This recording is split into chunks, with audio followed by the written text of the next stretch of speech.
Hello everyone. So today we are going to talk about time period of a simple pendulum, how to find the time period using dimensional method or dimensional analysis. So let's first understand some basic things about this. So what is a pendulum? So this is a device which is called as a pendulum. Here it's nothing like it's just a string, and to the string there is a ball, heavy ball attached to it. Now it is oscillating and it is going from point A to B and then from B to A to C and C to A again.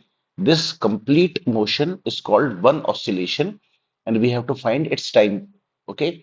So let's talk about basic things that the time period of the pendulum, it should depend on which all quantities. So first thing is that the time period should depend on the mass of the ball. Okay, by common sense, let's say we are thinking like the ball is heavy, so it might take less time to complete the oscillation. If the ball is like lighter, then it might take some more time. It might go to like much further distance. Second parameter that we might think about is the length of the pendulum. So if the length of the pendulum is more, then it might take more time because the pendulum will become long. And third thing is about acceleration due to gravity. Okay, if the gravitational force is more, then the pendulum it won't be able to swing to a large distance. Okay, it might swing like this. Okay, a very little distance because of the more force of gravity, like this.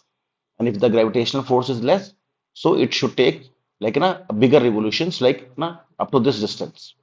So by common sense, we might believe that time period of pendulum should depend on these three parameters only, but we don't know what is the power of these. So let's say we are saying the power, okay, of mass. Let's say the power of mass, it is A. So power of mass is A, power of length, let's say it's B, and power of acceleration due to gravity, it's C. We don't know about the powers. So that is our aim. We have to find the power. Basic thing about dimensions, like what is the dimension of mass? So we directly know that mass is directly given by m. And what is the dimension of length? Length is just length. So it will be denoted by just length L. And if we talk about g, small g is simply acceleration due to gravity. So it is acceleration is what? It is change in velocity upon time. And what is the dimension of velocity? Velocity is distance upon, like it is displacement upon time. So if you know about the units of acceleration, then also it's easier. Otherwise, you can find the dimension of g by this formula. So dimension of g, it will be distance is on numerator, and in the denominator, you have time multiplied by time. So it will be equal to LT minus 2. So these are the dimensions of these three quantities, okay, mass, length, and g. And obviously, t is time here. So time, dimension of time is denoted by t. Okay, now basic thing about this thing to derive this thing is that like time can only be equal to time. Okay, like if I'm saying 5 kg minus 3 seconds, so this statement actually is useless. There is no, like we can't define this statement because we cannot subtract mass and time. Neither we can add. So this statement is absurd. So in the same way, if I am writing like time is equal to something, if time is equal to something, then this something should also be equal to time only. Otherwise, this will have no meaning. Okay, this statement will become meaningless. So that is why in this expression, if you look at this expression, okay, about the expression of time. So if on the left hand side you have time, then on right hand side also you should have time only. Otherwise, this statement holds no meaning. So when I'm writing this thing as time proportional to mass power A, length power B, and G power C. So if dimension of left hand side it is of time, then obviously dimension of right hand side it should also be equal to time only. So dimension of LHS left hand side it is equals to time, and I can write time like this also. Power of mass is 0, power of length is 0, and power of time is 1. If I talk about dimensions of right hand side, like we already talked about dimension of all these three quantities. So mass, it is denoted by m, its power is a. Length, it is denoted by l, its power is b. And similarly, acceleration due to gravity, we found its dimension as lt minus 2. So its power should be c. So now just let's simplify this. It will be m power a, l power b, and here the power c, it will be multiplied to l also, and then it will be multiplied to t also. So it would be L power C and T power minus 2C.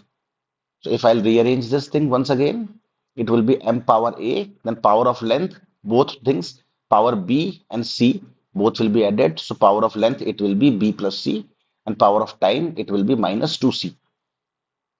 Okay, now just equate. Simple thing. LHS should be equal to RHS. Left hand side should be equal to right hand side. So on left hand side, we have M0, L0, T1. On right hand side, we have M power A, L power B plus C, and T power minus 2C. Now just equate the coefficients. On left hand side, the coefficient of M is 0. On right hand side, the coefficient of M is A. So A should be equal to 0. Similarly, if you look at the power of t on the left hand side is 1. Here it is 1. And right hand side, it's minus 2c. So minus 2c should be equal to 1. So c should be equal to minus half. And similarly, if you look at the power of L, on left hand side, power of L is 0. But on right hand side, power of L is b plus c. So b plus c should be 0. So b should be equal to minus c, whereas the value of c, it's already minus half. So value of b, it will be plus half. So if we'll replace these values, okay, in the original equation was time proportional to m power a, l power b, and g power c. So now we got value of a is 0, value of b is half, and value of g, it's minus half. So now m power 0, it will just become 1. It will be L power half. And now power of g is minus half. Once it goes into the denominator, it will become g power plus half because sign of power changes by switching anything from numerator to denominator and vice versa. So we can write this thing as t proportional to root L by g. To remove proportionality, we have to replace it by a constant. This value of constant, it can only be found experimentally. That is one drawback of dimensional analysis, that we can't find the value of constants using this. But once we do the experiment, then you must know that this constant's value, it comes equals to 2 pi. Okay, so the beauty of this derivation is without performing the actual experiment, we were able to say that time period does not depend on the mass of the ball. The ball can be heavy, the ball can be light, but time period is independent of that. So that is the beauty. Okay, so I hope you understood this. If you have any doubt, you can ask me. Okay, thank you for watching.